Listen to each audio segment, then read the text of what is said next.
0.06% lower in the session, but IT index continues to hold up higher. Let's actually welcome our guest on board. Rajesh Agarwal, Head of Research at AUM Capital, is now joining in to take a fresh view on the markets. Mr. Agarwal, warm welcome. Good afternoon to you. Good to have you with us on India Today. Now, first up, I want to understand from you on the market texture.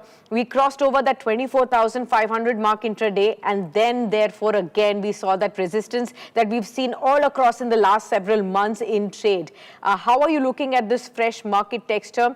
IT stocks are rallying, but the rest of the pockets are still weak. What do you make of this contrast in the markets? Good afternoon, Shashigi. It's always a pleasure talking to you. And as far as the market texture is concerned, I think we are on the verge of a very strong market going ahead in the next 3 to 6 months or maybe 9 months because of various reasons. Like there has been a valuation reset. Market P has cooled down from almost 24, 25 to 18, 19 odd levels. That makes Indian equities very attractive. Earnings outlook that has become like 14, 15% of nominal growth is expected in the corporate numbers going ahead, and the with volumes and inflation or cooling down. I think this is a great period to invest. Even the stronger CAPEX cycle is helping. GDP growth at 7.8% of Q4, that is a positive factor. RBI has taken several measures to attract foreign debt inflows, easing crude oil prices less than pre-war levels, I would say. Currency and bond, if you look at currency and bond, INR at around 95 after correcting from 96.26 to 95, and 10-year GSEC yield around 6.7. These are all positive figures. FI selling has slowed down, I would say, and it's just a matter of time when it starts coming back. Even the kind of frenzy which we have witnessed in the Asian markets because of AI-led rally, there it is cooling down, and I believe that that money is going to come back. So these are things which would help in the medium term. Short term, yes, 24,500 is become a very tough resistance for the Nifty to cross at this point of time. 23,800, 24,000 becomes a very strong support, whereas 24,500 becomes a very strong resistance. Once it crosses 24,000 very decisively, I won't be surprised if it touches 25,000 in a near term. As far as IT index stocks are concerned, which you said right now, IT index has corrected over 25% in the recent past, and there has been significant undervaluation, I would say. The PE ratios have corrected. FD, you can treat IT stocks as a FD-like investment at this point of time, with some of the companies giving very good dividend. So these are some of the views on our money. Okay, IT being seen as a fixed deposit dividend play now in the markets. That's what's something interesting that Rajesh is. Right, Rajesh, let me come to you. How are you gauging what's happening in India's defense story? We were just talking about how yesterday DAC is again talking about over 50,000 odd crore rupees of acquisition, and therefore the entire space is in focus. The order flows are constantly going strong, and now with these international partnerships, there is more export opportunity for a lot of our individual defense names and companies here. But with regards to the stock price performance, how are you guiding investors to really look at this story?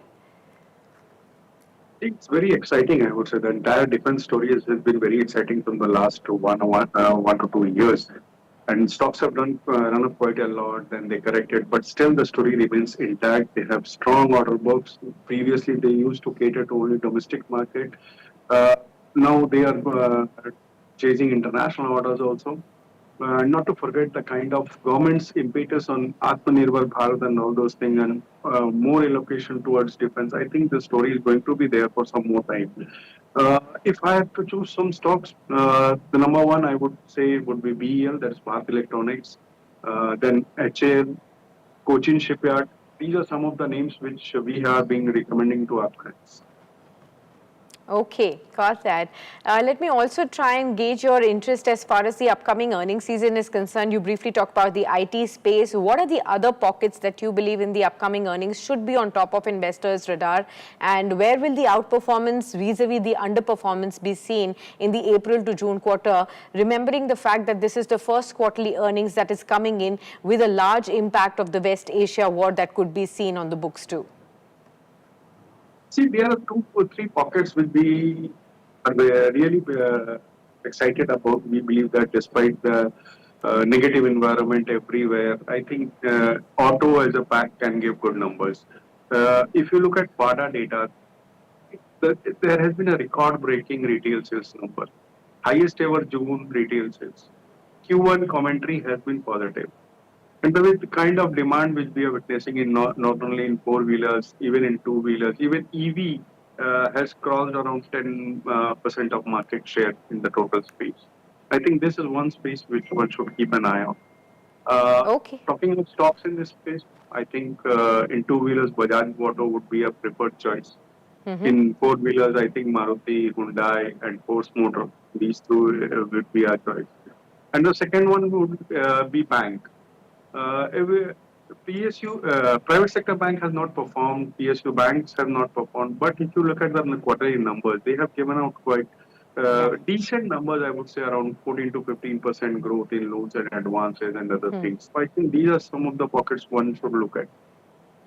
All right, so those are the pockets one can definitely be looking at in the upcoming earnings season where outperformance can definitely be seen.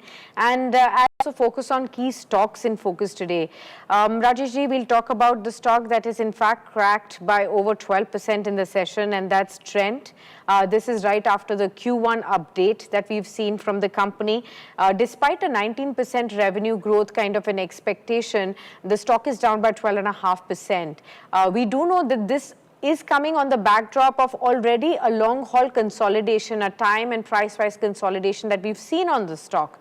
When we look at the outperformance that was seen in the year 2024, the last entire year and this year, half of the year has passed out without any meaningful recovery as far as Trent shares are concerned. How are you looking at what the Trent business update is pointing at? Because, one was talking about in the year 2024, a lot of FOMO was around this stock. Even fund managers were talking that this was the biggest miss for them and they did not gauge the kind of returns that this could bring in. But again, one is bringing to think about as to what should be done on Trent. Yes, actually, the thing is, as you said, rightly said, that FOMO was there and the valuation went up like anything. So after the kind of overvaluation which we have witnessed, the stock is under consolidation at this point of time. Q1 updates that came with 19% revenue jump, I don't think that was much of a concern. That was just slightly below estimates. The problem came from store addition. There was only one store addition in Westside, whereas 19 store additions in Zudio, taking the total outlets to 1,312 outlets. I think there would be time correction in this stock, and maybe 2,600 would be a very good levels to enter. We should not forget that Star and Zudio are doing well. Even Zudio Beauty has expanded. So it will take some amount of time, maybe a year down the line, to give some meaningful return. So if the stock falls to around 25, 26 or 100 rupees, 2,600 odd rupees, so that would be a good entry point. Okay, got that. So I hope that viewers, you have now got an understanding of how to look at the current sharp fall and whether there will be any opportunity. A lot of investors would be looking at this dip as an opportunity. But yes, closer to 2,600 is when it could become a better opportunity for investors to dip in. Let's also talk about a stock that's in fact rising in trade, and that is again from the food delivery quick commerce space, Swiggy. The stock is up by about 6%. This is right after the company has announced that it's domestic ownership has now crossed 50% mark. The stock is at the day's high, 7% higher, by the way. Remember, this is a key milestone in the company's efforts to transition into an Indian-owned and controlled company, bringing its Instamart business also a step closer to potential transition to an inventory-led model under India's foreign investment rules as well. And that's why the stock is sharply higher in the session. In fact, the stock climbed by 7%. It was the top gainer on the BSE 500 index as well. And of course, let's talk about what does it mean for investors from here on. Rajesh ji, of course, Swiggy, this has been a long-standing attempt. Finally, they have been able to do this. With the foreign ownership now dipping below 50%, it's now being seen as an Indian-owned company. How would you look at Swiggy, the opportunities that present themselves from here on?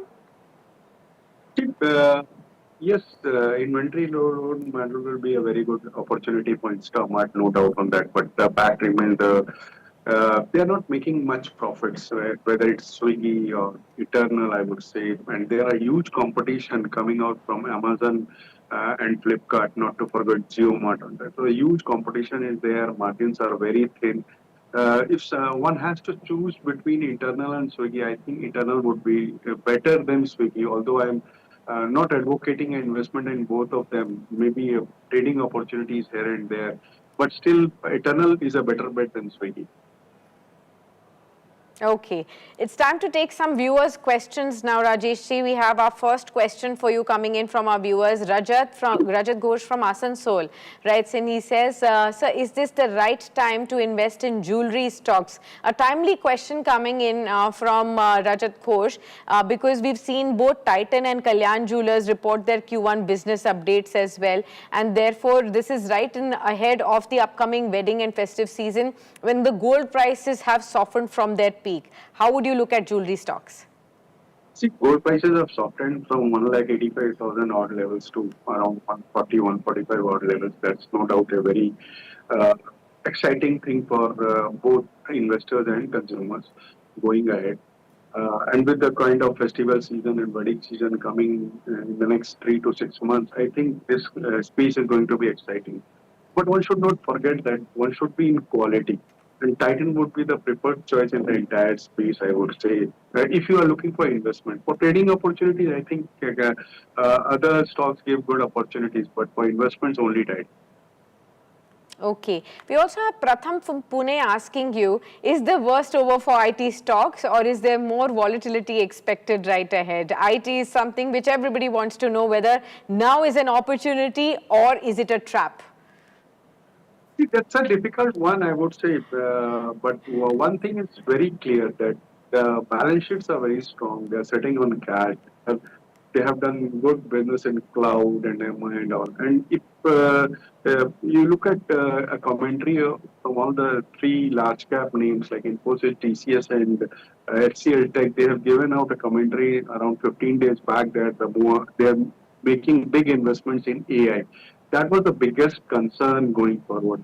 And at these valuation, I think these are very good picks, provided somebody is looking for an investment of 12 to 18 months.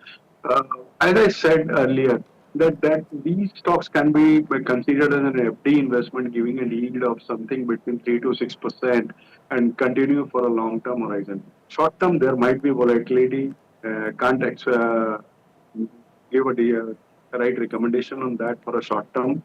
But long-term horizon, I think all the negatives have been discounted.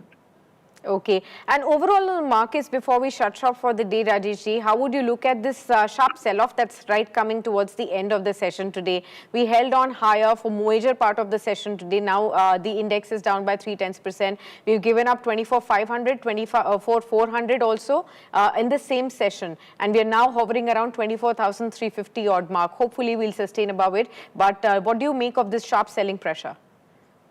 It's actually this market at this point of time is stuck between a range of 23,800 to 24,500.